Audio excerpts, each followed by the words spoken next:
Chapter 3, The Wise King of the Forest. 1. Clementine had returned to Khajiit's hideout, the shrine beneath Rantle's graveyard, and her irritation was practically spewing forth as flames. Her gait was erratic, her brow knit, and her mouth was twisted into a frown that warped her shapely face so much she looked ugly. Of course, her true nature was far uglier. Khajiit whispered in his head and sent the latest zombie off to the undead holding pen. Oh? A new zombie?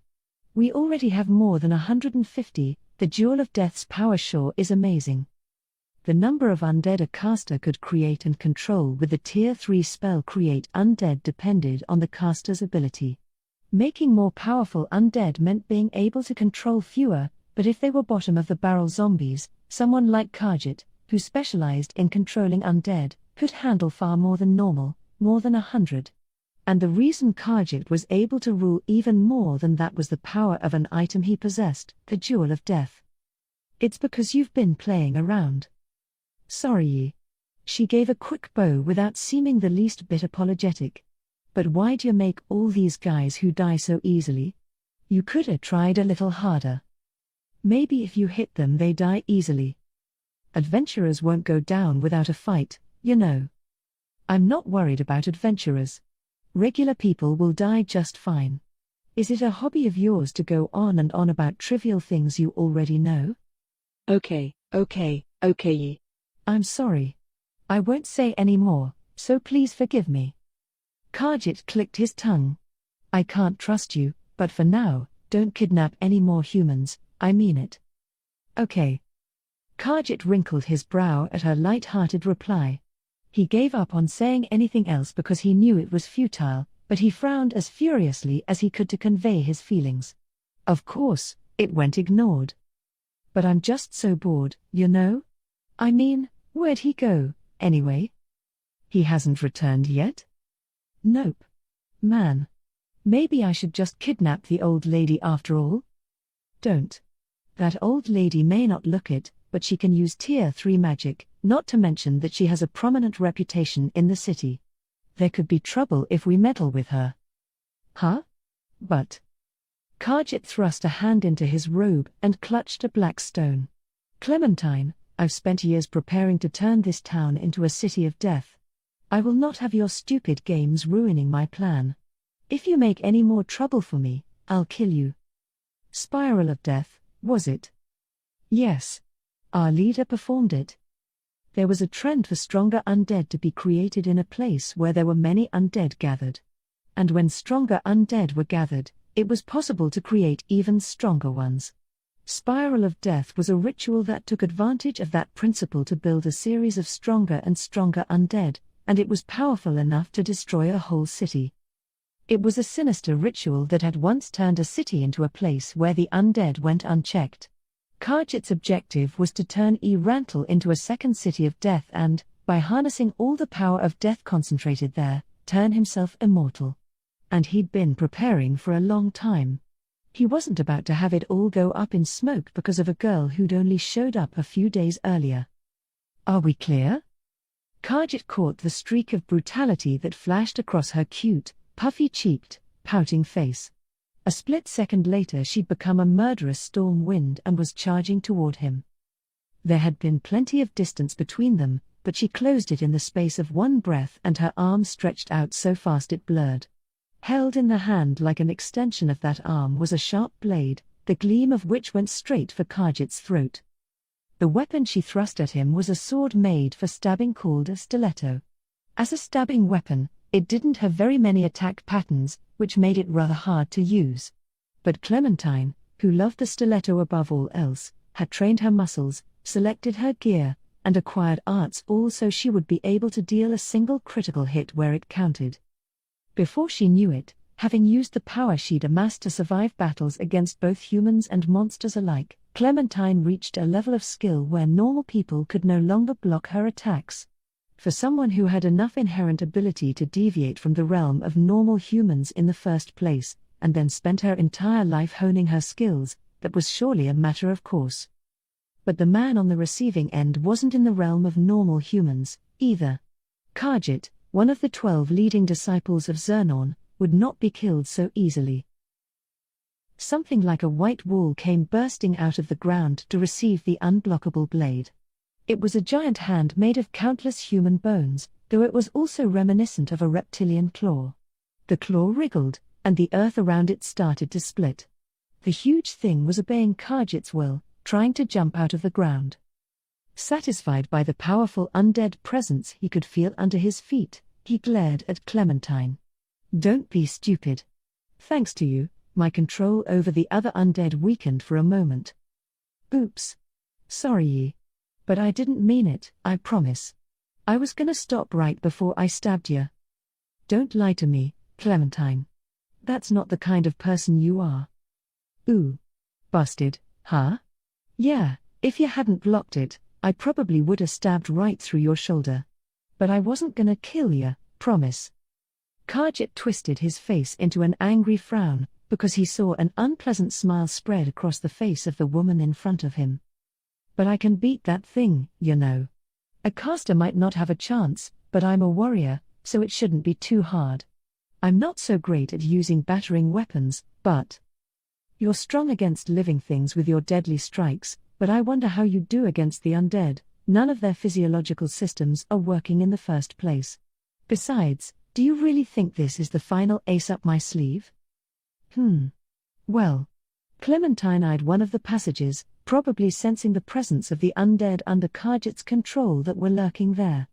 "I think I could win, although if it turned into an endurance contest, I'd lose, Heh. Sorry, Kaj." Clementine pulled the hand with the sword back under her cape. At the same time, the ground stopped shaking. I guess you didn't specialize in controlling undead for nothing, huh? Very nice." Saying only that, she turned her back and started walking. "Oh yeah, I won't lay a hand on that old lady till the very end, and I won't kidnap anybody else." "That's fine, then, right?" "Yes." He didn't unclench his hand until she left, not until she disappeared into the depths of the underground shrine. "Psychopath," he spat. "I have my issues, too, but not like Clementine. She's so skilled, you'd think. No, perhaps it's because she's so skilled that her personality is so warped." Clementine was strong. Even among the 12 leaders in the secret society, there were only 3 who could defeat her. Unfortunately, Khajiit was not among them. Even if he used the power of the item he had clutched, he only had about a 30% chance. So this is the former 9th seat of the Black Scripture. Socially dysfunctional people with hero-level power are quite bothersome. Wow, that sounds awful. Furya sighed heavily. He had known Ainz's parents well. They were such wonderful parents that he was jealous of their 2 well-loved daughters. Furya had only hazy memories of the parents he'd lost when he was small, so whenever he pictured great parents, Ainz were the first to come to mind. He was full of rage for the bunch of guys dressed like imperial knights who killed them, and all he could think when he heard that those knights were mercilessly slaughtered was "that's what you get." He was also upset at the higher-ups in Rantel who hadn't deployed any soldiers. But he felt it would be wrong to express those feelings instead of paying attention to Ainz, who had the most right to be angry and sad. As he was trying to decide whether he should go over and comfort her or not, she wiped the tears out of her eyes and smiled. "But I have my sister. I can't stay sad forever." Furya had just started to get up but sat back down. He loathed himself for thinking even for a second that missing the chance to comfort her was unfortunate, but the feeling that he wanted to protect her remained.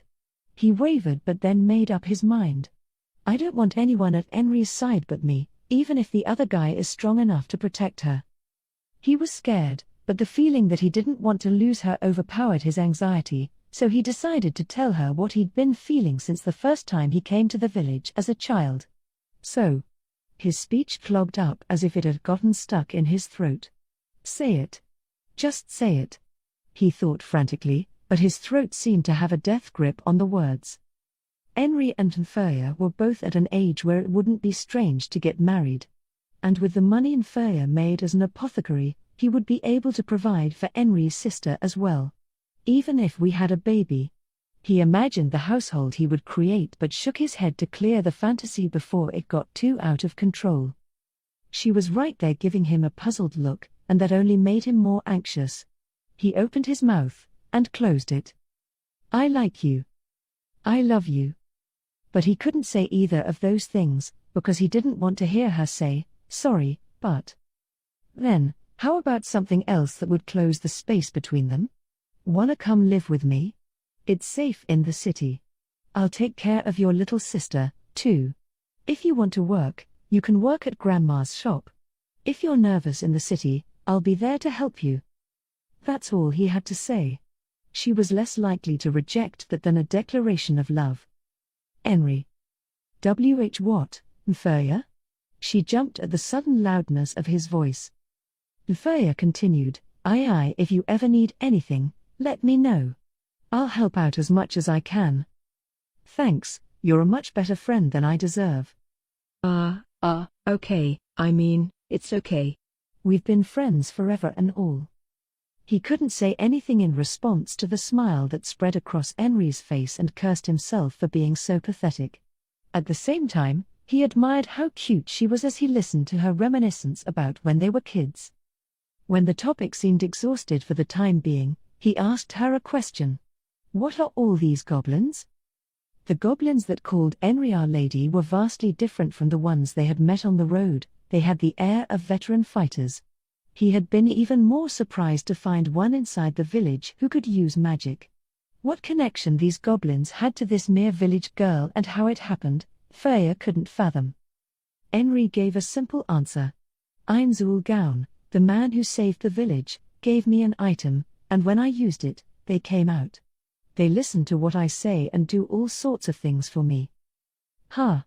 He acknowledged what she'd said, but her starry-eyed look left him feeling bitter. Ainz Ooal Gown.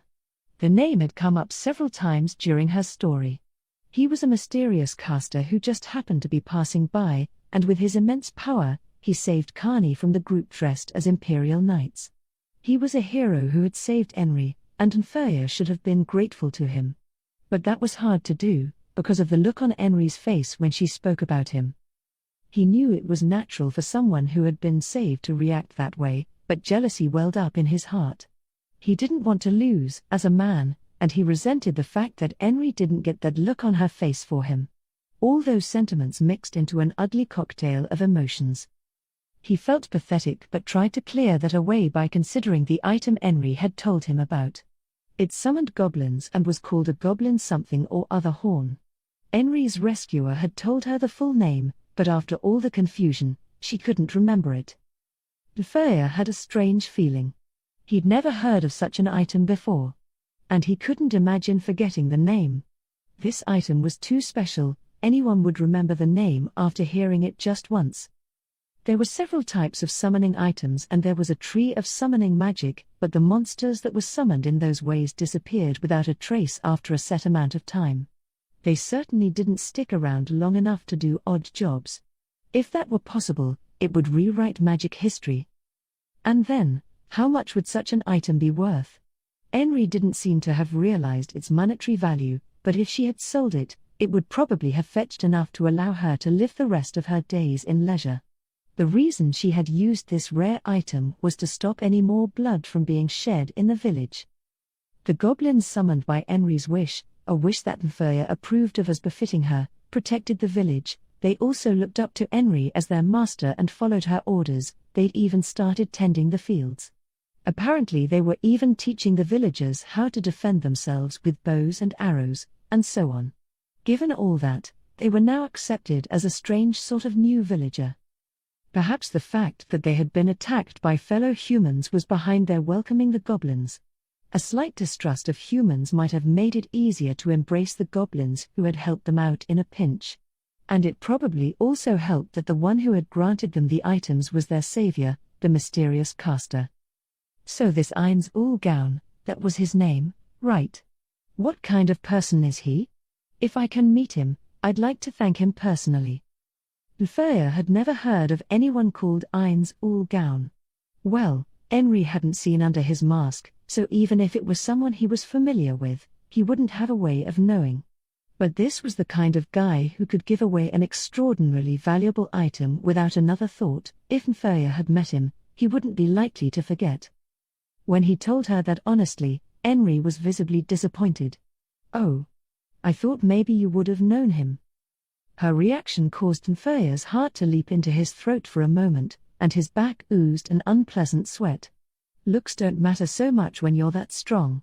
He's probably got any number of women coming after him.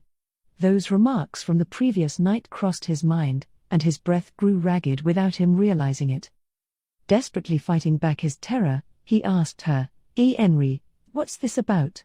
You want to meet this gown guy, and then what? Huh?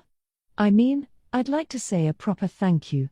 There's talk of building a little bronze statue so we never forget our debt to him, but I should probably thank him personally, too. Sensing none of the emotion he had feared in her reply, Nfea heaved a sigh and his shoulders relaxed. Oh. Okay, phew. Yeah, of course you would want to thank him. If you can think of anything that would distinguish him from other people, maybe I can remember someone, and it would help narrow it down. Oh, hey, do you know what kind of magic he used? Oh, magic. It was amazing. This bolt of electricity went zap. And the knight was killed in one hit. Electricity. He didn't happen to say, lightning, did he? Henry looked into space for a few moments and then nodded emphatically. Yeah, I'm pretty sure he did say something like that. She added that she thought it was something longer, so Nfea figured he must have said something before casting. I see. So he used a Tier 3 spell, then. Is Tier 3 that amazing? Well, if I had to pick between amazing and not, I'd have to say it's pretty amazing. I can only use up to Tier 2. Tier 3 is the highest level attainable by normal human beings. Anything higher than that is the realm of people with inborn ability, etc. I knew it. Mr. Gown is amazing.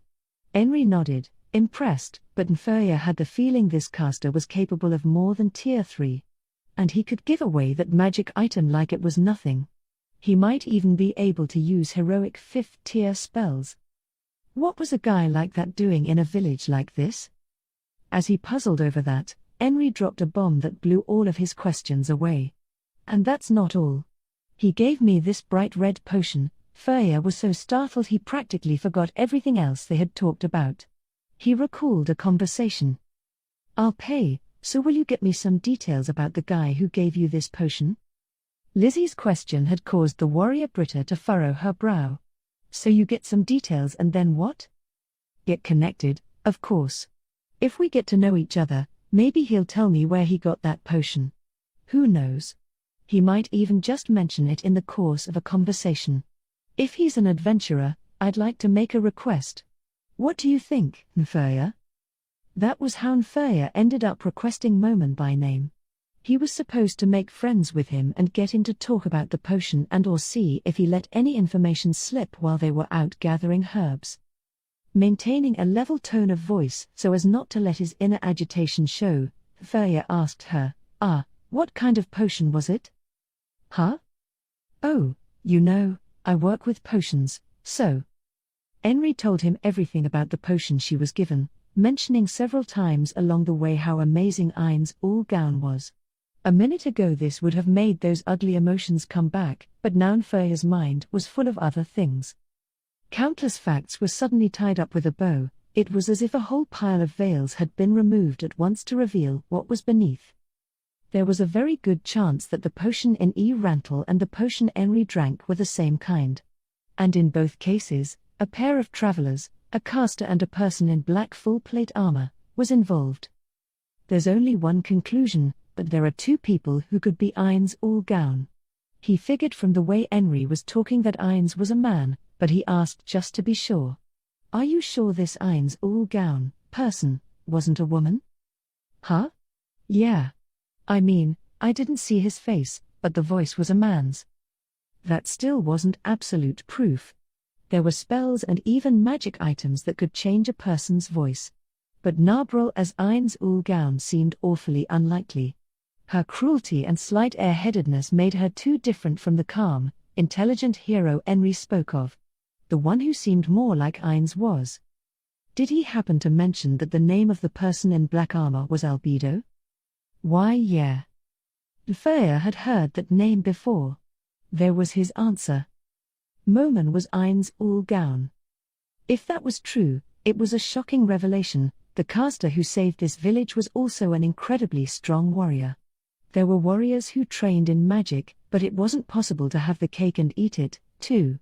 If an arcane-type magic caster wore heavy armor, they generally couldn't cast much of anything. This guy could cast tier 3 spells and knew his way around a sword well enough to be an adamantite adventurer. It sounded like a joke. If it were true, he was a hero among heroes. But then why had he been asking so many questions as they traveled? The answer that made the most sense was that he had learned the magic of some far-off country and didn't know about the way things were here. If that were the case, it would explain why he had a potion made in some unheard-of way. Lefaya couldn't keep his breath steady in light of how valuable all this information was, even though he knew Ainz was staring at him. He also had mixed emotions. When he thought of the man who had saved Ainz by giving her a potion, he hated himself, who was trying to learn bit by bit how to make them. He felt like dirt. Ainz would probably fall for the other guy. Thinking that made him want to throw up. Hey, are you okay? You're really pale all of a sudden. Why yeah, I'm fine. Just. If he could save countless lives by learning how to make that potion, it might erase his guilt. But the probability of that happening was low, and he was armed with only his desire as an apothecary to find out. The one he was up against was a powerful warrior and superior caster accompanied by a gorgeous woman and in possession of unfamiliar potions, a chivalrous soul who saved damsels in distress. Lefaya despaired at the gap between himself and Momen. No, Ainz Ooal Gown. What's wrong? You're acting kind of weird. Oh, nah. It's nothing. He smiled, fighting the nausea, but he wasn't sure if it was convincing, and from the look on Ainz's face, it was not. What should I do? You don't like guys who do bad things in secret, right? I believe there are some things that should stay with a person until they're called to be with the gods, especially if it's something that could hurt someone else. But it's different if you hide something and someone else gets hurt. Lefaya, I won't hate you, so if you committed a crime you should turn yourself in. No, I didn't commit a crime. Oh, yeah. Of course, I didn't think you did. You would never do something like that. Watching her force a laugh, he felt his shoulders relax. But thanks, Ainz. I know it sounds weird, but I feel better. For now, I'll just work toward getting on an equal footing. So I can hold my head high in front of you. So I can tell you that I like you, that I love you. Ainz hadn't had any idea what he was talking about for a while now, but she reacted to his determination with a smile and a nod anyway. 2. Huh. Ainz looked at one part of the village and made a noise that might have indicated he was impressed. Several villagers had formed a line. It was a truly diverse mix of ages and sexes. There was a plump mother in her 40s but also a boy who was just entering his teens. The thing they had in common was the earnest, even hostile, look on their faces. Nobody was there to play around. A goblin holding a bow was speaking to them. Despite Ainz's superior sense of hearing, he couldn't make out what was being said at such a distance. After a little while, each villager slowly nocked an arrow. The bows were plain, short ones. They looked shabby and awkward, like the villagers had cobbled them together themselves. They drew their bowstrings all the way back. Their targets were bundles of straw made to look like humans set up a little ways away. The goblin must have given an order, everyone loosed at once.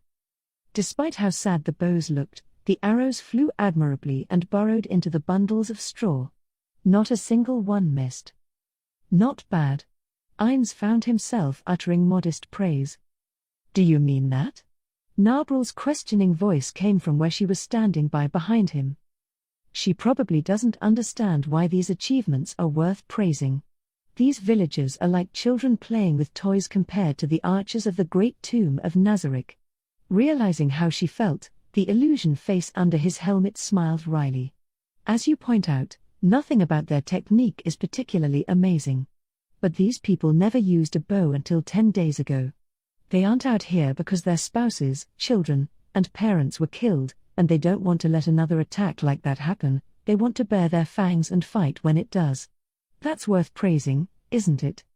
What was praiseworthy was the hatred that drove the villagers to do this, that was all. My apologies. I didn't think that far.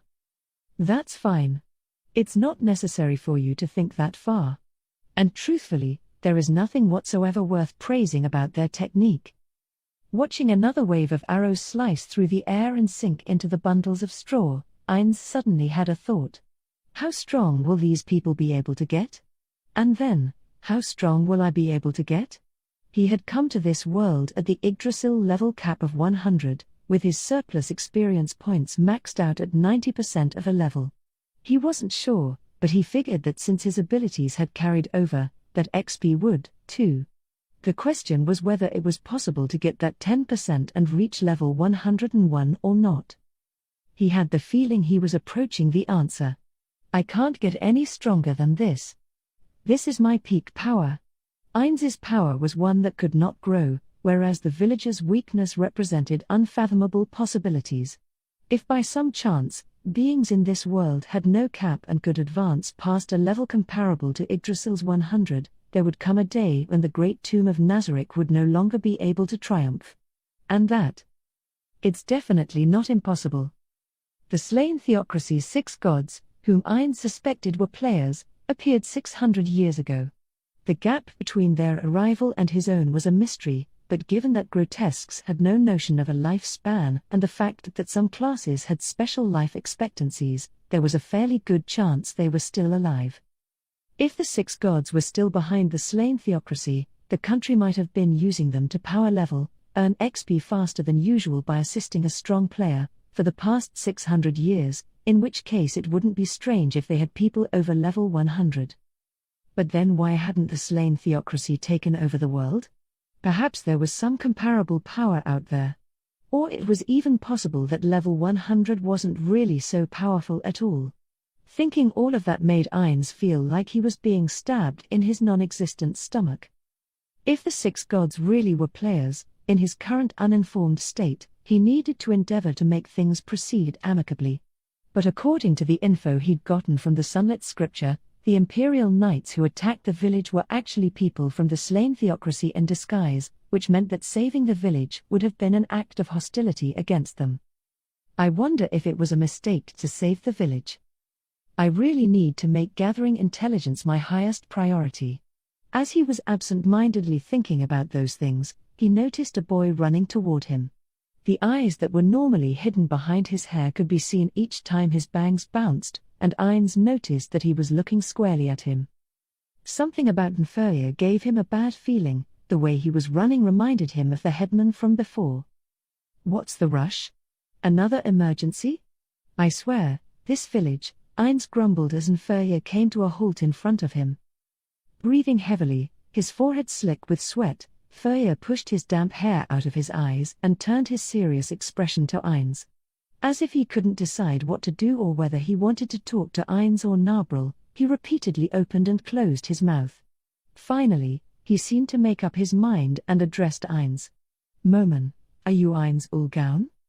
The suddenness of the question left Ainz speechless. Of course, he had to say no, he was not. But would I be forgiven for denying the fact? It's the name my friends and I built up together. After taking it for my own, would it really be okay to deny it? His hesitation answered for him. I see. Thank you very much, Mr. Gown, for saving this village and for rescuing Enri. In response to Inferior's bow, Ainz finally managed to mumble, No. I'm not. Inferior nodded that he understood. I know you must have some reason for hiding your name. Even so, I wanted to thank you for saving the village, no, for rescuing Enri. Thank you so much for saving the woman I love. Inferior bowed again, deeper this time, and Ainz said nothing. He did have that love, huh? Live it up while you're young. Thought older guys tend to have, and was feeling fairly nostalgic, but there was something more important on his mind. Or, geez. Come on, raise your head. That response implicitly acknowledged that he was Ainz Ooal Gown, but no matter how many excuses he made, it was impossible to negate Inferior's thinking on the matter anyway. Ainz was utterly defeated. Also, Mr. Gown, there's something I've been hiding as well. Come with me. Nobbe, stand by where you are. After giving the order to Narbril, Ainz gave Nferya and himself some room. He was worried that if the kid said something weird, Narbril would flip out. Once they were far enough away, Ainz faced the boy. Actually. Nferya swallowed hard. Then, he continued with a look of determination on his face. That potion you gave that lady at the inn, you can't make it using the usual methods, Mr. Gown, it's very rare. I wanted to know what kind of person would have such a potion and how to make it, and that's why I made the request. I'm sorry. I see. What a screw-up. He had given a healing potion to Enri in this village. Then he gave someone the same type in Rantel. That must be how he figured it out. Maybe I should get that potion back. I wish I had asked that adventurer woman her name. Well, regretting it now won't change anything. Ainz felt he had made the best move he could have in Rantel. When she had said, "You're wearing that fancy armor, so you must have at least a low-grade healing potion on you, right?" Maybe she didn't mean anything in particular, but it narrowed down his choices a lot. For example, say someone gets out of a luxury car. If it's easy to tell they poured a lot of cash into their appearance as well, then the car will be judged appropriate for its owner. But what about if the person looks poor? In that case, it will seem like they used their entire salary on their car, and they could end up the target of ridicule. Ainz didn't want that to happen. If he had refused back there, he would have been envied for his fancy armor and for having such a beautiful companion, and there was the possibility that stubborn rumors would follow him around. Once people start talking behind someone's back, it doesn't ever stop, and lots of people love to pick at an open sore. Ainz had come to the city to become renowned as an adventurer, so he had to avoid doing anything that could lead to disrepute. He had given away the potion after considering all of those things. It had been a gamble, and it hadn't worked out, but he didn't regret it. It wasn't a fatal error, he just had to bounce back. He wasn't the kind of lucky guy who never slipped up. Still, he didn't know why Nferya was apologizing. It's not like you did anything wrong. Huh? It sounds bad if you say you were keeping secrets while shaking my hand with a smile, but you requested me for networking purposes, right? What's wrong with that? He was genuinely puzzled. You're very understanding. Nferya seemed impressed. Ainz was cocking his head in his mind, though. Networking was one of the basics of being a working adult, there was nothing wrong with making connections. But part of him did understand. He probably feels like he was trying to get close to me to steal industry secrets. If I told you how to make the potion, how would you use that information? Nferya yelped in surprise and then thought a moment before answering. I didn't think that far ahead. I just have this thirst for knowledge, you know? I think my grandma is the same way. I see. Then that's fine. If you had some kind of sinister plan, it'd be different, but otherwise there's nothing wrong with it. Wow. I can see why people admire you. The sweat had dried, and the mumbling boy's hair had fallen over his face again, but behind it his eyes gleamed in adoration, like the way a kid who loves baseball would gaze at a pro player. Perhaps the boy's reaction reminded Ainz of the awe he had felt when he first met his powerful friends back when he had been getting Park D all the time. He suddenly felt a wave of self-consciousness, but it was suppressed. Ainz was surprised he was so moved, but he composed himself and got down to business. First, there was something he needed to ask. By the way, are you the only one who knows I'm Ainz? Yes. I haven't told anybody. Okay, I appreciate that. Having gotten that far, he realized he had no idea what he could say to Nferya to persuade him, so he just made his request point blank. Right now, I'm an adventurer called Moman. I'd like it if you could remember that for me. Sure. I kind of figured. I know I've probably made things awkward for you, but I still wanted to express my gratitude. Thank you again for saving Enri and the village. Nferya thanked Ainz with all his heart, eyes earnest. Okay, that's enough. I just happened to be there. But if that was really all, you wouldn't have had any reason to give away those horns. Ainz hadn't been trying to be particularly nice, but if Nferia wanted to interpret it favorably, that was just fine. He didn't say anything else, just nodded quietly. Before Nferia turned to walk away, he again gave Ainz his heartfelt thanks for saving the village and mentioned, as a client, that they would be heading into the forest in an hour. Ainz was watching Nferia's figure recede when Narbril rushed around in front of him and flung her head down. "My apologies, Lord Ainz. People can see us. Raise your head." As she straightened back up, he mumbled with an edge of irritation, "Yeah, it's all your fault for dropping Albedo's name. Actually it's not at all, but that was a big screw-up. I can pin this on her so she doesn't mess up like that ever again, better to nip it in the bud. And here she is calling me Ainz, what the heck? Not that there's anyone around to hear her, but allow me to apologize with my life." She didn't seem to be joking. Everyone in the Great Tomb of Nazarick was like that. They called the 41 members of the guild Ainz Ooal Gown supreme beings and worshipped them as absolutes. Devotion made them happy. It was a bit much for Ainz, but he felt it was good if the beings he and his guildmates had created were overjoyed to be loyal to him. And he also figured that this was probably his fate as one of their creators. So here was the NPC Narbril. If Ainz ever told her to kill herself, even as a joke, she would no doubt do it immediately. The fact that she was asking permission stemmed from her ultimate loyalty, her belief that her life belonged to her master. "It's fine. Everyone makes mistakes. Just make sure it doesn't happen again. You can make mistakes, just don't make the same one twice. All is forgiven, Narbril Gamma." She wanted to pay for her mistake with her life, but on the other hand, she was loyal to Ainz, who wouldn't allow it, and wanted to obey. These two contradicting feelings put Narbril between a rock and a hard place, but Ainz felt it when the scale eventually tipped. "Thank you very much. I'll be careful not to commit this type of error ever again." "Well, don't worry too much. My plan to go undercover as Moman the Adventurer hasn't failed yet, so we just have to be careful from now on. Of course, it may become necessary to do away with the boy. I could do it this very moment."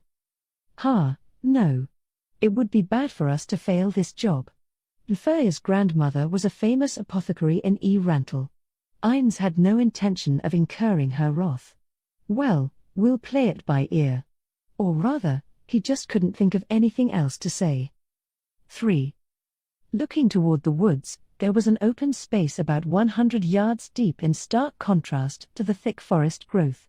It had been created when the townspeople, protected by goblins, cut trees to build the fence, but it looked like the gaping jaws of a giant magical beast. That was where Ainz and company did their final check. The client said, "Okay, we're about to head into the forest, so I'm counting on everyone to protect me." That said, once we get a little ways in, we'll be in the wise king of the forest's territory, so we should be less likely to be attacked by other monsters. The only thing is that the area we met those ogres in yesterday was also the wise king of the forest's territory. Something might be happening in the forest. I'm sure adventurers don't need reminding, but please be careful. Nferia's eyes flicked to Ainz for a moment and then to the swords of darkness. "Well, I think we'll be fine as long as Moman is here. If the wise king of the forest does appear, we'll cover the rear. I don't mind if everyone escapes ahead of us." Everyone gasped at how confident he sounded. After the fight with the ogres and goblins the other day, they were more than aware of how much more powerful he was than them. Every time someone said something like, "I wouldn't have expected any less," Ainz's skin crawled a bit. He wasn't used to being praised, since up until recently he hadn't been. He was jealous of the proud attitude emanating from Narbril as she stood next to him. "If you do need to run, can I ask that you move away as quickly as you can? If the wise king of the forest turns out to be a huge magical beast, we'll need to fight with all we've got, and I don't want anyone getting caught in the crossfire." "Understood. Then, if it comes to that, we'll take Nferia and escape to the edge of the forest. Moman, don't try to do the impossible." "Thanks. If things get hairy I'll escape right away." Moman." Nferia trailed off but then seemed to muster his resolve. "Would it be possible for you to chase off the wise king of the forest instead of killing him?" "Why would I do that?" Well, the reason Carney hasn't been attacked by monsters is because the wise king of the forest makes this area his territory. If he gets defeated. I see. Moman can't do that. I know he's strong, but he'll still have to give 100% in a fight against a legendary magical beast. Who has the leeway to? Got it. What? Lucrute yelped in surprise. The other Swords of Darkness may not have vocalized their shock, but they wore it on their faces. It might be tricky, but I'll keep things at the showing away level. It was as if they were frightened of his overflowing confidence, despite being fellow adventurers. But you'll be up against a magical beast who's lived for hundreds of years. Only someone very strong can get away with that attitude. Knowing you, Moman, it's not pride or arrogance talking, so. In contrast to the Swords of Darkness, Furya, who knew a bit more about Ainz's strength, seemed relaxed. Ainz looked at him and smiled on the inside. The boy's wish was that monsters not appear around the village of Carney. So he could fulfill it by deploying other monsters to guard the territory, i.e., even if he killed the wise king of the forest, he could just send over some minions from Nazarick. Okay. To jump right into things, the herb I'm gathering today looks like this. If you see some, please let me know. Furya pulled some kind of wilted plant out of the big pouch around his waist. Oh, the Gunnak, huh? To Ainz it looked no different from any old weed, but to Dine the druid, it was apparently completely different. He knew exactly what it was right away. At that, Lucrute and Nina both nodded a few times, like it made sense to them. They must have known the name. While Ainz was still trying to decide if he should pretend to know it, all eyes turned to him. Got it, Moman? Oh yeah, that one. Understood. He nodded confidently. If he didn't have undead-style emotions, his voice probably would have been shaking from the stress, but his expression was hidden under his helmet anyhow, so no one could tell how he felt. Behind his wall of steel, he was quite imposing, regardless of what was going on inside. Yes, this is used frequently in potions that contain herbs. Every adventurer knows N'Gunnak. Oh, so that's why. I was wondering why we had to come all the way to this forest to gather it. Wild herbs have stronger medicinal effects than cultured ones or something, right? That's right.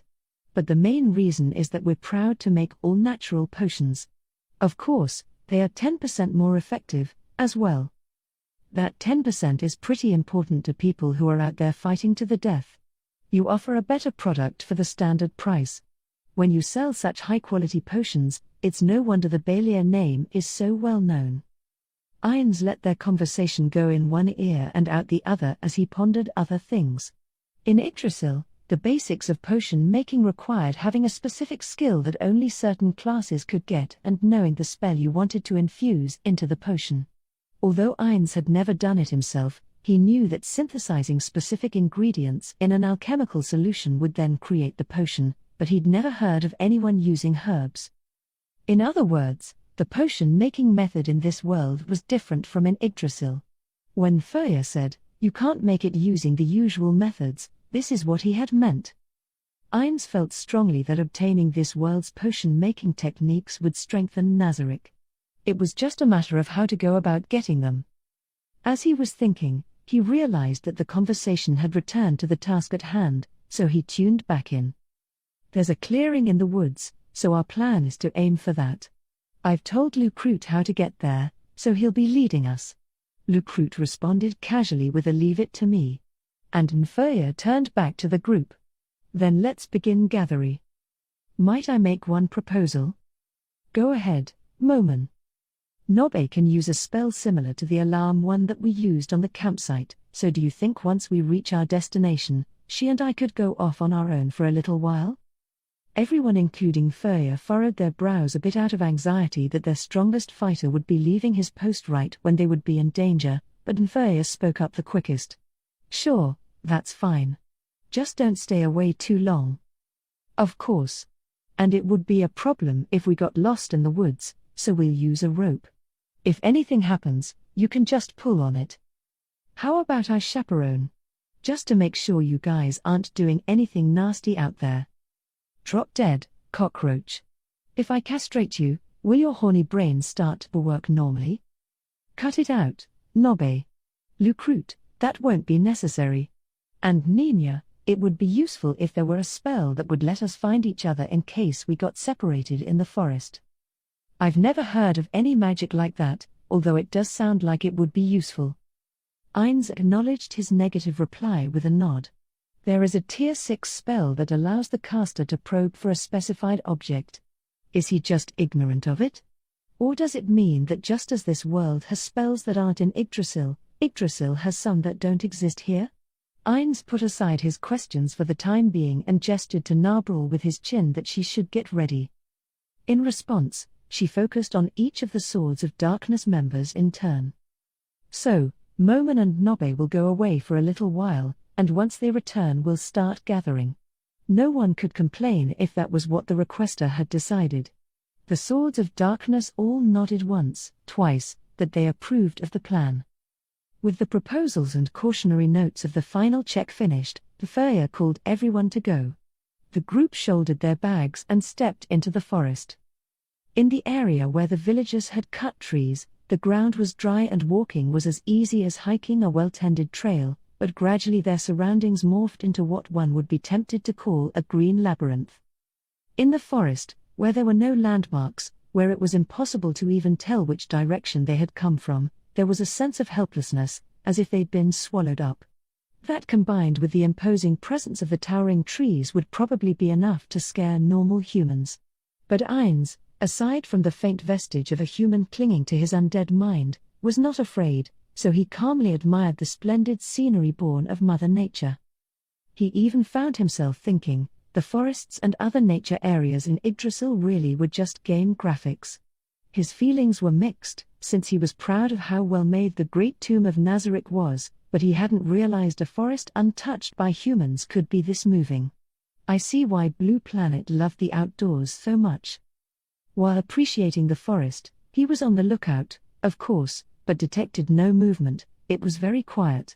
Far, quite far, away he could hear birds or some other animals twittering, but apart from that there was nothing that gave him the sense that there was anything alive in these woods. He could see Lucrute walking cautiously at the front of the line, exercising all 5 senses to the fullest. The ranger seemed to have judged that there was nothing hiding in their vicinity. But there is. Ainz thought proudly of the one who was probably silently tailing them at that very moment.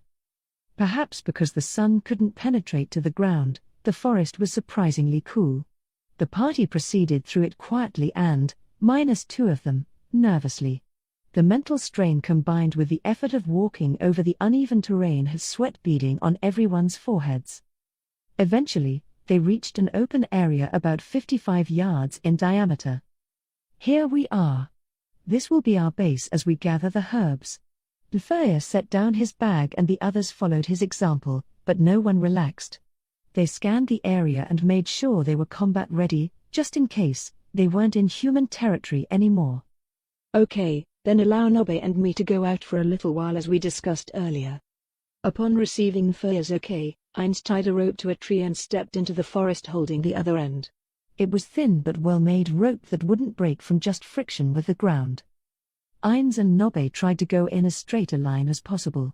Normally that would be next to impossible because trees would get in the way, but since the rope showed the route they had come, even these two, who weren't accustomed to walking in forests, were able to go nearly straight. Soon, about 55 yards into the woods, where their rope was running out, they stopped. Looking back, there were trees blocking the view, so there was no chance they'd be seen. There was someone nearby who could deal with anyone following them, so they didn't have to worry about anything. Here seems good. My lord. Now we can have our reputation-building meeting. A question, if I may, what exactly are you planning to do? Bring back a huge amount of that herb they are looking for? Ainz looked at her without responding and then shook his head. I'm going to fight the wise king of the forest. He could practically see the question mark over her head, so he explained further. I want to make sure they understand exactly how strong I am. Surely the fight against the ogres was enough to do that? That's true, but ogres aren't enough. There's a huge difference between them going home and telling everyone that the adventurer Moman halved an ogre in a single swing versus the adventurer Moman repelled the wise king of the forest. It's obvious which rumor would spread faster and gain me a better reputation, hence the show I'm about to put on for them. Aha! Brilliant as always, Lord Ainz. That's a perfect plan, but how will you find the wise king of the forest? That's already taken care of. And that means? In response to Narbral's query, a third voice entered the conversation. Hello. It means I'm here. Alarmed by the sudden voice, Narbral looked threateningly in the direction it came from, already aiming a spell with her right hand, but as soon as she saw who it was, she calmed down. Mistress Aura. Don't surprise me like that. Sorry. A dark elf girl peeked out from the shadows of a tree, giggling. It was one of the guardians of the 6th level of the Great Tomb of Nazarick, Aura Bella Fiora. How long have you been there? Since you and Lord Ainz came into the forest. As a beast tamer and ranger, stalking was a piece of cake for her. Lucrute was a ranger, too, but there was too big a gap in their skill levels for him to detect aura. So I find the magical beast known as the Wise King of the Forest and send it after you, right, Lord Ainz? Right. According to what we know, the Wise King of the Forest has a silver coat of fur, a long snake-like tail, and 4 legs. Does that description ring any bells? Yes, no problem. I think I know who it is. Aura responded quickly in the affirmative, glancing up into the trees. So should I just control it? I thought about it, but no, let's not do that. As a beast tamer, it would be a cinch for her to get him under her command, but things would get messy if it came out that the fight had been rigged. It was smarter to avoid as many worries like that as possible right from the start. By the way, Aura, how is the work on your orders proceeding? My lord. She dropped humbly to one knee. Ainz didn't think it was very Aura-like, but he stayed in character as her master while he listened to her report. Work on your orders, explore the woodlands and get a decent understanding of what it's like in there. Check if there is anyone who would swear allegiance to Nazarick, and set up a place to stockpile things, is going well. Ainz acknowledged her with just an "oh, good." Before he left for Rantel, he'd assigned each of the guardians a job. Needless to say, the reasons he was having Aura and Mare investigate the forest were to guarantee Nazarick's safety and to acquire intelligence. And the stockpile area, it was perhaps more correct to call it an evacuation shelter. They could hide there in the event they couldn't make it back for some reason, and building a fake base to keep Nazarick concealed seemed like a good precaution to take. Not that he wasn't planning on storing all sorts of different resources there as well. Finding some kind of life forms that would obey them would allow them to check whether power leveling was possible and also just learn how leveling worked in this world. To fulfill all those duties, Aura and Mare, plus the minions who would be building the facilities, were dispatched to the woods. That was a gigantic abnormality for the forest to try to absorb. It had upset the power balance, which might explain why those ogres went so far as to venture into the Wise King's territory to get out. However, the stockpiling area will take more time. Well, that can't be helped. It hasn't even been that long since I gave you the order. They had brought golems, undead, and other minions who could work with neither sleep nor rest, but even so, there was a lot of work to get done. It wouldn't happen overnight. Take as much time as you need and aspire to perfection. Equip it with defenses such that it won't fall in an attack. Yes, sir. Understood. Okay, then, Aura. I'll leave the Wise King of the Forest up to you as we planned. Right. Aura sprang to her feet. After she parted with Ainz, as if on cue, a huge wolf with a gleaming coat of jet-black hair slowly appeared from behind a tree. Its fiery crimson eyes harbored a profound wisdom, which made it clear that it was no mere beast. And that wasn't all. Curled around a different tree was a hexapedal monster that looked like a cross between a chameleon and an iguana. Its scaly skin was changing colors with such tremendous speed that it almost looked like waves were rolling over its body. It was just as big as the wolf. Fen, YGGDRASIL. Worried about me, huh? Fen the wolf rushed at Aura, snorting. YGGDRASIL stretched out his tongue to pat her on the cheek. Hey, I gotta go do my job for Lord Ainz. Aura was one of the weakest of Nazarik's floor guardians. There were even domain guardians more powerful than her, but that was her solo strength. Her true strength was in numbers. She controlled 100 magical beasts at their level cap of 80, and with support from her skills, they were probably equivalent to level 90. Figuring in her pack, she could probably outdo any of the other individual guardians. The familiars with her now were two of her favorites, divine beasts, an elite type of magical beast, Fen the Fenrir and YGGDRASIL the Itzamna. They both understood and stopped pestering her. Okay, shall we go, then? Accompanied by the two beasts, Aura raced through the forest.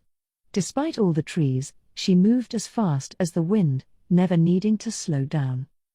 A little less than 30 minutes after she began her sprint, she reached her destination. A satisfied grin that clashed with her youthful features spread across her face. There was something innocent about it, but also something cruel. I kinda wanted to keep it, but oh well, Lord Ainz's orders, she said to herself, sounding more like she was talking about a piece of jewelry than a pet. The reason she knew the location of its nest was that she had already been considering acquiring it. Compared to the other monsters she controlled, the wise king of the forest was extremely weak and not very valuable. Still, the idea of a completely unknown monster excited her collector's soul. She felt it was a shame she had to give up on that idea, but it was for her ultimate master to whom she had sworn her loyalty. There was nothing she could do. Let's see. Aura changed the composition of the gas in her lungs. An exhalation of unnatural, recombined components escaped her slightly parted rosy lips. Now she had breath that was capable of manipulating emotions and more. Usually it would just be a passive skill of, well, questionable utility, since it would only disperse throughout a limited area around her, but if she wanted to, she could combine it with a ranged skill to be able to strike a pinpoint at a distance of 1.25 miles, even in the densest forest. This time she didn't even have to go that far. She would keep her presence hidden and sneak up close to her target. Even a magical beast with exceptional senses couldn't register Aura now, much less normal wild animals. With her presence extinguished, she walked right up to the wise king of the forest and breathed on it, "Foe." The fear-inducing effect woke up the napping king immediately. With all its hairs standing on end, it hightailed it out of there, lickety-split. The quadrupedal beast, driven by terror to sprint at full speed, was oddly fast, but Aura, in pursuit, was faster. She was like death incarnate as she pursued, guiding the beast to Ainz with a breath here and there. If it dies, I'm gonna see if I can get its pelt. The forest stirred. Lucrute pricked his ears up at the change in the air and scanned the vicinity cautiously, a grim look on his face. Something's coming. At that, the other Swords of Darkness, who had been helping gather herbs, drew their weapons and assumed fighting stances. A moment later Ainz grabbed his great swords. Is it the wise king of the forest? There was no response to Nina's anxious voice as he began packing the herbs into a bag. Everyone just silently stared into the depths of the forest. "Ah, this is bad," Lucrute muttered, predictably sober considering the circumstances. "Something big is charging this way. I don't know why it's zigzagging, but from the sound of the undergrowth being trampled, it seems like it'll be here soon. I just can't tell if it's the wise king of the forest or not. We withdraw. Staying here is dangerous whether it's the wise king of the forest or not. Whatever it is, we've probably trespassed on its territory, so there's a good chance it'll come after us," Peter announced and turned to Ainz. "Momen. You'll take the rear?" "Yes, leave it to me. We'll take care of it." The Swords of Darkness peppered Ainz with words of encouragement and then took Nferia and began their retreat to the edge of the forest. "Momen, don't try to do the impossible, okay?" The trust Nferia had in Ainz was audible, and his eyes sparkled under his hair. Ainz felt awkward and urged him to leave as quickly as possible. As he watched them all depart, he was briefly made uneasy by the possibility that he and Nabril might not be able to find their way out of the woods, but he realized that when it was all over, he could have Aura lead them. The bigger problem was, Crap. This might not even be the wise king of the forest. Even if I take it to Nazarick, I need some kind of proof that I drove it off. Should I chop off a leg? Lord Ainz. A shadow loomed behind some trees in the distance where Narbril was looking. Since it was concealed, they couldn't tell what it was, and since the sun wasn't shining on it, it was impossible to confirm if it was silver or not. We've got company. Or maybe we are the company, Ainz quipped in his head as he moved in front of Narbril. Since they didn't know the wise king of the forest's combat ability, or what level he would be, protecting Narbril was an obvious thing to do. Casters were at a disadvantage in hand-to-hand fights. The moment Ainz stood in front of Narbril, he thought he could feel the air bend. In response, he shielded himself with one of his great swords. Then, a metallic screech echoed out, and one of his arms took some weight. It was the shock of something hitting his sword with a fair amount of speed. Ainz saw an unusually long tail covered in scales like a snake withdrawing back into the trees. So its tail can attack like a whip? But from the sound and feel when it hit me, it's like a whip made of metal.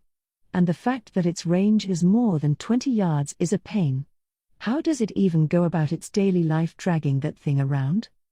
Ainz didn't have any skills for frontline fighting, so he had no idea what to do short of moving in to make it a fight at closer quarters. He exhaled. Of course, he didn't have lungs, so he only pretended to, but the tension went out of his shoulders, and he was more prepared to take up the chase if necessary. In response, a deep, quiet voice came from behind the trees. A magnificent job blocking my first attack, that it was. It may be the first time I have met such an opponent. That it was? Ainz screwed up his illusionary face and then remembered that the words he heard were translated. So apparently that was the closest his brain could get to the original. Well, invader of my territory, if you flee now, I'll refrain from pursuing you out of respect for your magnificent defense, but it's your choice, that it is. Don't be ridiculous. I stand to gain from defeating you. More pertinently, are you ever going to come out, or don't you have enough confidence in your looks? Maybe you're shy? Well, you've got a mouth on you, that you have, invader. Very well, gaze in wonderment at my majesty and no fear. The wise king of the forest slowly pushed through the bushes and revealed itself before Ainz. The eyes of Ainz's illusionary face nearly popped out of their illusion sockets. Hoo. I can sense your terror and astonishment from under your helmet, that I can. The beast's face twisted into a smile and her tail wriggled. There were strange markings almost like writing on her silver body, and she was big, probably as big as a horse, but not very tall. Wide from side to side, but flat. The wise king of the forest began to slowly close the distance between them. What the heck? Ainz was seized by a feeling that was difficult to describe. Since emotions would be suppressed by his undead mind if there was a big swing, he could assume this was not a very strong feeling. Still, it had been a long time, even including his Yggdrasil days, since he had faced a monster and felt like this. I'd like to ask you something. What race are you? I'm what you all call the wise king of the forest. I have no other name. No, I don't. Ainz swallowed spit he didn't have and asked, are you a Jungarian hamster? The wise king of the forest. She was the spitting image of a Jungarian hamster as far as Ainz could tell. Her hair was more snow-white than silver, and her eyes were black and round. Altogether, she looked like a big ball of mochi. Of course, hamsters didn't have long tails like that, and they didn't grow to be bigger than humans, but Ainz couldn't think of anything else to compare her to. If you asked 100 people, 100 people would say she was a hamster, a giant Jungarian hamster or maybe a mutant Jungarian hamster. The wise king of the forest tilted her face. It was hard to tell where her head ended and her body began, nose twitching, and replied, I've lived alone ever since I was born, that I have. Since I know none of my kind, I cannot answer your question. Perhaps you know my race, do you? I as good as know it, I suppose. A friend of mine once had a pet that looked just like you. Ainz recalled his guildmate who didn't log into Yggdrasil for a week because his hamster died of old age. The admiring ooh from Narbril behind him must have been because it was information about one of the 41 supreme beings. What? How dare someone make a pet out of a monster who looks like me? The wise king of the forest puffed her cheeks into a pouty face. Did I upset her? Or is that supposed to look threatening? Or all Ainz knew was that she didn't have food packed in there. I would like to hear the details, that I would. As a living thing, I must ensure the survival of my species, that I must. If there are others like me and I don't create descendants, then I'm a horrible being, that I am. By the wise king of the forest's logic, Ainz hadn't made any kids, so he was a horrible living thing. Mentally giving the excuse that he was already undead and not a living thing, he replied apathetically, well, it wasn't as big as you. Is that so, Perhaps it was a baby? No. It was an adult and could fit in the palm of my hand. The wise king of the forest's hairs drooped, she was probably a little discouraged. Then it would be rather impossible, that it would. So I really am the only one, that I am. If you were a cool race, that would be great, but, yeah, you're a hamster. Not that I don't feel bad for you, but if you did have relatives, they'd probably multiply like mice. I think the world would end. The wise king of the forest's hairs stood on end. Her cute, round eyes stayed the same, but when she spoke, her anger was palpable. Such impertinence. Ensuring the survival of one's species is a serious matter, that it is. And I've been living my whole life on my own, that I have. You would want to make some friends, too, would you not? I don't disagree. Forgive me. Thinking of his guildmates, Ainz apologized. Still, he wasn't sure how he felt about being reminded of them by, and apologizing to, this hamster. Well, I forgive you, that I do. Let's stop this pointless chatter, we shall fight to the death, that we shall. Now, then, invader, I'll turn you into my dinner, that I will. Ainz felt less and less interested in continuing. Even if the wise king of the forest's cuteness was an evolutionary advantage, Ainz wasn't motivated. When he imagined himself, the ruler of the great tomb of Nazarick, facing off against a giant hamster, it was just too shameful. And if he killed her and presented the giant Jungarian hamster corpse, saying, "This is the wise king of the forest. It was a fierce battle and I couldn't drive her away," what would the swords of darkness think? No matter how optimistically Ainz considered the situation, awkwardly kind looks were the best he could imagine getting. Then, instead of killing her, he would capture her and extract her wisdom. Nobbe, fall back. Ainz had forced himself to muster the will to fight, and upon his order, Nobbe bowed deeply and withdrew to the edge of the clearing, confident her master would be victorious. I don't mind if you both fight me at once, that I don't. Fighting a hamster with backup is too embarrassing, Ainz spat as he readied his weapons. Sensing that he'd moved into a combat stance, the wise king of the forest crouched. If you regret those words, it's too late to take them back, that it is. Here I come, that I do. Then, she kicked off the ground with a boom and flung herself, in a ball, at Ainz.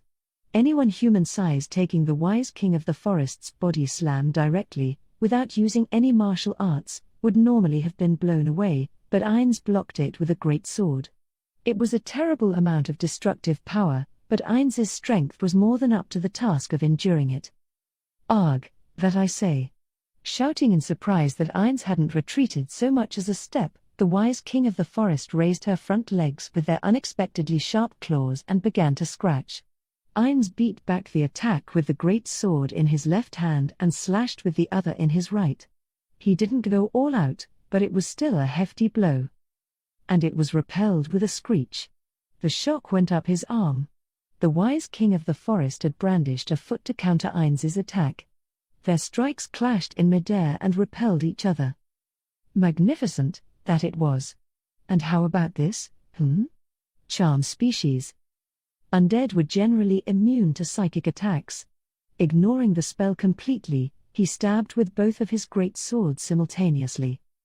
A metallic screech rang out, and Ainz's swords were repelled once more. He squinted under his helmet. He wasn't trying too hard, but the wise king of the forest was repelling his attacks with her skin alone. It must have been harder than low-grade metals. So she's not just a fluffy fur ball? Ainz felt momentarily betrayed, but he realized that thought wasn't appropriate for combat and cleared it away. Considering his physical attack strength by Yggdrasil standards, Ainz estimated that he would be equivalent to about a level 30 warrior, maybe a little higher. Of course, his magic and gear made a big difference, so he couldn't be sure, but if he used that as the bar and compared the Wise King's combat ability to it, they were probably close to equal. The illusionary face under his helmet twisted into a sinister smile. Nothing wrong with that. This is a good chance to test out my close-quarters combat ability. He judged that he would be able to win no problem if he put real effort into it. He couldn't let his guard down, but this opponent was a good one for practicing frontline swordsmanship. Ainz brandished each of his great swords in turn. The wise king of the forest deftly blocked them with her front claws, and then one of the markings on her body glowed as she cast a spell. Blindness. Unlike the psychic spell charm species, blindness would work on Ainz. However, he had a racial skill that neutralized all low-level magic, so the spell disappeared without having any effect. The marking that lit up was a different one from last time. Seems like she can only use as many spells as the number of markings she has. In Yggdrasil, the amount of spells a monster could use varied a great deal depending on their level and race, but it was generally around 8. Ainz counted the markings on the wise king of the forest and it was about that number, so he felt like he was fighting a Yggdrasil monster. Unconcerned by the resistance to her magic, the wise king of the forest closed into fight with her front legs. Ainz blocked with one sword and kept attacking with the other. The way some of his guildmates used to fight crossed his mind. Touchme was one of the strongest warriors in Yggdrasil and used a sword and shield. Nishiki Inrai had the highest attack power in the guild and wielded 2 katana named Amaterasu and Tsukuyomi. The warrior Take Mikazuchi, who said no second strike necessary, even though it wasn't true, used 2 different odachi, Imperial Sword Zonshin and Take Mikazuchi Style 8, for different purposes. Then, he remembered someone he'd met more recently, the brave captain of the Royal Select, Gazif Stranov. It was possible that the reason Ainz headed to Rantel in the guise of a warrior had something to do with him. He sneered at himself for thinking such things in a corner of his mind. You're in the middle of a fight. Even if I can afford to do it, thinking about stuff that off topic is just rude, even if she is a hamster. Ainz attacked over and over, trying to emulate the memories of his friends while deftly blocking the wise king of the forest's claws with the great sword in his left hand. It seemed like neither one of them would land a decisive blow, when suddenly Ainz managed to penetrate the wise king of the forest's defenses. What? The sensation of his blade piercing flesh was accompanied by the smell of fresh blood. The great sword in Ainz's right hand had made a small rip in the wise king of the forest's skin. A handful of hairs hung in the air. Ainz tried to follow up with a blow from the sword in his left hand, but the wise king of the forest leapt backward as if she'd sensed it. Then, in a flurry of footfalls, she retreated to a position a little more than 10 yards away. He did say his hamster would jump and escape his cage, but wow, I had no idea hamsters could run backward like that. Ainz was letting his mind wander, feeling exactly like he was fighting a giant hamster, when the wise king of the forest suddenly got into a low crouch. Ainz wasn't sure what to make of it. What's she planning to do at that distance? If she's going to charge again like before, I should stick out my sword so she impales herself, but I suppose it's more likely that she casts another spell. He didn't think the wise king of the forest's wriggling tail would reach, but I was wrong. He realized how foolish he'd been. The first tail strike had come from even farther away, i.e., he was well within range this time. The bizarrely long tail did indeed strike, tracing a large arc through the air. He blocked it with the great sword in his right hand, but then his eyes widened, the tail turned at a right angle with his sword as the axis. NGH. He swung his sword sideways to shake off the tail, but he hadn't reacted fast enough, and he heard it graze the armor on his back at the same time as he felt the impact. Thanks to a racial skill, even if the tail had pierced his armor, He wouldn't have taken too much damage from an attack of that intensity. Still, it was like missing one shot in a level of a shoot-'em-up game. So we've each connected once, that we have. You damned hamster, thought Ainz in a wave of mild irritation. I can attack at range, too, you know. He poured energy into his right hand. As he was preparing to attack, the wise king of the forest expressed her heartfelt admiration. Your armor, it's tremendous, that it is. But your strength, your sword, everything about you is astonishing. Truly magnificent, a superior warrior. You must be well known in the human world, that you must. All the energy drained out of Ainz's right hand. You think I'm just a warrior? He asked, with a hint of disappointment. What do you mean, What else would you be? A knight, The wise king of the forest is, not so bright. I should have known this was a bust from the moment I saw it was a giant hamster. It was probably difficult to tell that Ainz was a caster when he was wearing full plate armor. But he wanted a monster with the name Wise King of the Forest to at least have had an inkling that something was off, even if she couldn't see through the disguise completely. Did she think those spells were being neutralized through the power of sheer will alone? It's true that immunity and resistance had the same end result in Yggdrasil, but would it kill this thing to live up to her name as a wise king? The name Wise King of the Forest is just not appropriate here. If she would have been called a giant Jungarian hamster, I wouldn't have bothered getting my hopes up. The blame lies squarely on the parent who named her. It's blatant false advertising, a misleading representation. Ainz had completely lost the will to fight and let his sword droop. What do you think you're doing, You can't possibly, you wouldn't dare give up before the victor is decided, would you? Take me seriously, that you must. We shall fight to the death, that we shall. Every time the miffed wise king of the forest opened her mouth and missed the point, it chipped away at something in Ainz's brain. Taking into account the fact that any large mental swings would be prevented, he could probably still fight, but... Ugh, I'm done, Ainz uttered in a voice so cool it seemed to be accompanied by a frigid cold front. He pointed the sword in his right hand and unleashed an ability, Aura of Despair V. A chance of insta-death was a tad overkill, so he went with the weaker fear-inducing Tear Eye spell instead of Tear V. A wind whipped up around Ainz, and a chill that only affected the mind radiated into the area. The moment the chill made contact with the wise king of the forest, all her hairs stood on end, and she keeled over with astonishing force, leaving her soft silver belly completely unguarded. I surrender, that I do. My loss, that it is. Ah, so you really are just an animal, Ainz replied in a hoarse, spiritless voice and walked over to the wise king of the forest to stare down at her belly while he contemplated his next move. She's a monster from this world and all, it'd be a waste to shoo her away. Plus, she's a hamster, so maybe she could be like a pet. The only other option would be to make good use of her corpse. One of the classes Ainz had acquired was Necromancer. They could tamper with dead bodies to create undead familiars, but the strength of the undead that were created depended on the race of the corpse. The best corpses were powerful beings like dragons, humans and the like would end up zombies or skeletons. What kind of undead would a monster that didn't exist in Yggdrasil turn into? A great zombie king of the forest, I guess. Are you going to kill her? A cheerful voice called out. At some point Aura had shown up and stood next to Nabril. If you are, I'd like to skin her. She seems like she has a pretty nice pelt. Ainz looked down at the wise king of the forest's glistening black eyes and their gazes met. The monster quietly awaited her fate, so scared of what might happen to her that her whiskers were trembling. Ainz suddenly recalled their conversation, the one about friends that had struck a chord with him. He wavered but then sighed as he made up his mind. My real name is Ainz Ooal Gown. If you'll serve me, I'll let you live. I thank you, that I do. In exchange for sparing my life, I give you absolute devotion, that I do, me, the wise king of the forest, to you, the great warrior Ainz Ooal Gown.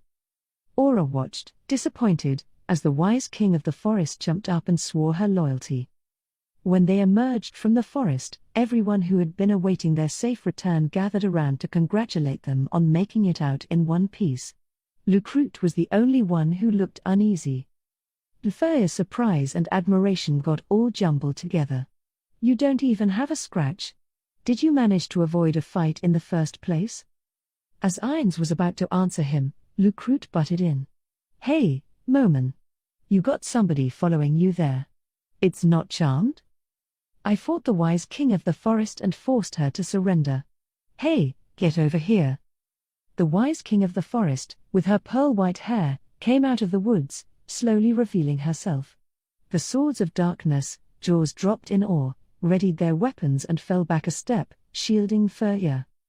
Well, even if she is a Jungarian hamster, you don't usually see ones this huge. Her round eyes may be cute, but at this size they're oppressive. It's only natural that the adventurers would take precautions to protect their client. Ainz made his voice purposely kinder. Don't worry. She's completely under my command, so she won't be going on any rampages. Then, he moved closer to the wise king of the forest and ran a hand over her back, although the gesture seemed forced. Right you are, master. I, the wise king of the forest, will follow my master and do his bidding. I swear to him that I will not cause trouble for everyone, that I do. The wise king of the forest professed her loyalty. Right now, they might be wary because of her size, but she's still an adorable Jungarian hamster. Once they get used to her, they'll relax. The problem is how to get them to believe she's really the wise king of the forest. For that, Ainz was fresh out of ideas. But it turned out that he was worried for nothing. So this is the wise king of the forest? Wow! What a magnificent magical beast! Huh? Ainz looked first at Nina, then at the wise king of the forest. He wondered if it was sarcasm, but Nina's face was flush with amazement. He didn't look at all like he was joking. Phew, the wise king of the forest. The name is quite apt. Even just standing here, I can sense how mighty she is. Ainz sounded like he was deeply moved. What? Mighty? Man, you really got me this time. If you can pull this off, then you're definitely strong enough to be going around with Nobe. If we'd have gone up against a magical beast of this caliber, we would have all been killed, but I'd expect nothing less from you, Moman. Amazing. Lucrute and Peter. Awash in everyone's praise, Ainz took another look at the wise king of the forest. She's a huge Jungarian hamster. That was all he could think. Why did they find her menacing? But don't you think her eyes are adorable? The second he asked, everyone's eyes nearly popped out of their heads.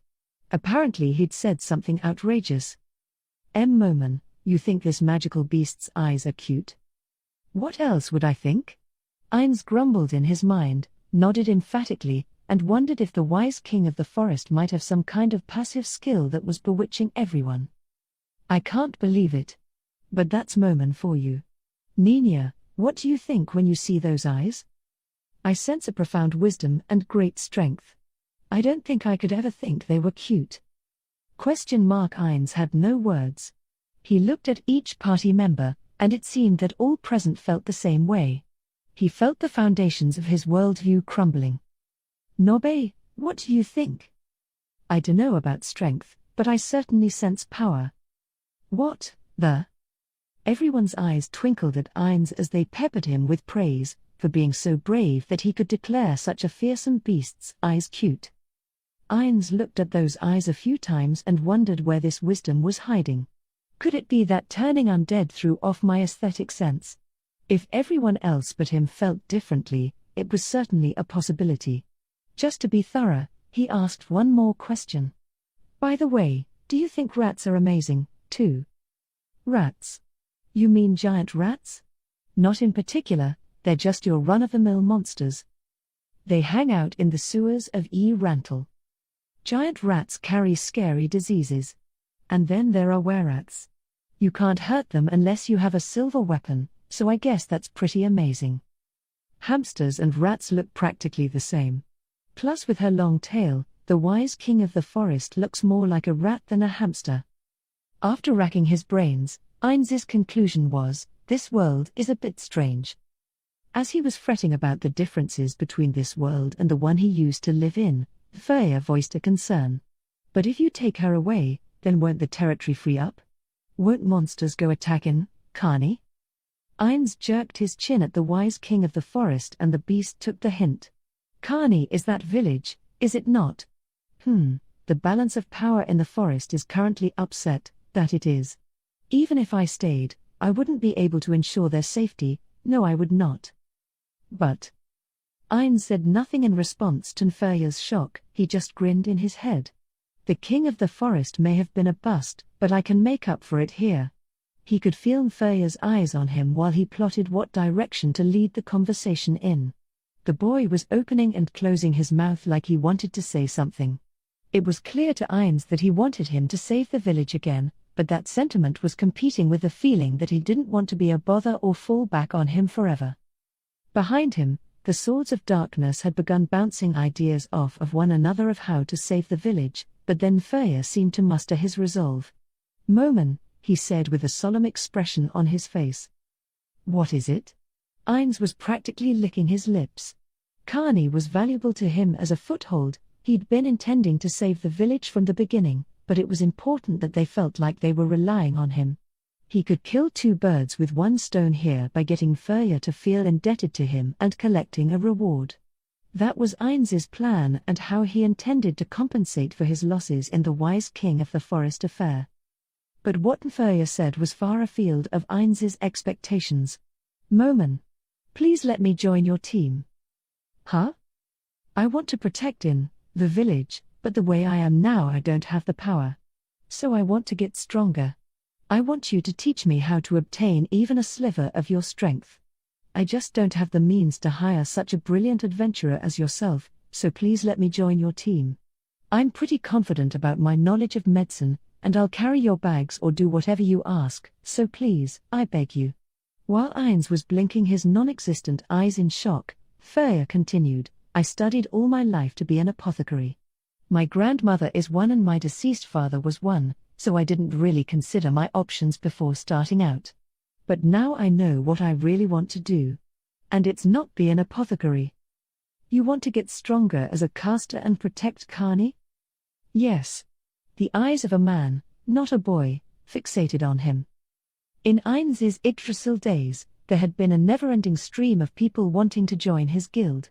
The majority of them were considering the personal gains that could be had by joining one of the most elite guilds, not what they could do for their guild, but what the guild could do for them.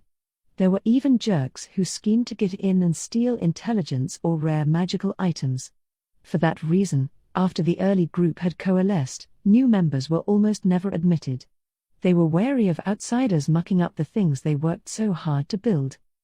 But the pure intentions of this boy who had never heard of the guild Ainz Ooal Gown, and so, despite the superficial resemblance, was unrelated to those earlier applicants, were charming. "Aha! Ha ha ha ha!" Ainz burst into a cheerful laugh. It was an extremely amicable, invigorating laugh. But when he was done, he removed his helmet and made a deep, sincere, and respectful bow. Nabril gasped audibly. Perhaps it wasn't appropriate behavior for her master, the absolute ruler of the great tomb of Nazarick, but Ainz had felt he should bow, so he did without hesitation. He felt no shame for bowing to a boy half his age. There was no malice in his laughter, but he still shouldn't have laughed. Even Ainz knew that. Once he'd straightened up, he told the stunned Nferya, "I'm sorry I laughed. Know that I wasn't making fun of your determination. There are 2 conditions for joining my team, and you only fulfill one of them, so unfortunately, I can't admit you." There was also a hidden condition, which was that the majority of guild members had to be in agreement with the addition, so even if he wanted to, he couldn't make any new guildmates. Even so, he continued in a good humor similar to the time all the floor guardians of Nazarick professed their loyalty to him. "I understand your feelings well enough. I will always remember you as the boy who wanted to join my team. And as for protecting Carney, I think I can give you a hand with that, but I may need your help." "Yes, please." "Okay, then, okay." As Ainz was nodding, his eyes met Nina's for a moment. It made him uncomfortable to be gazed at with warm fuzzies. "Well, let's continue that conversation a bit later on. First, I have an exciting proposition for you," now that I've bent the wise king of the forest to my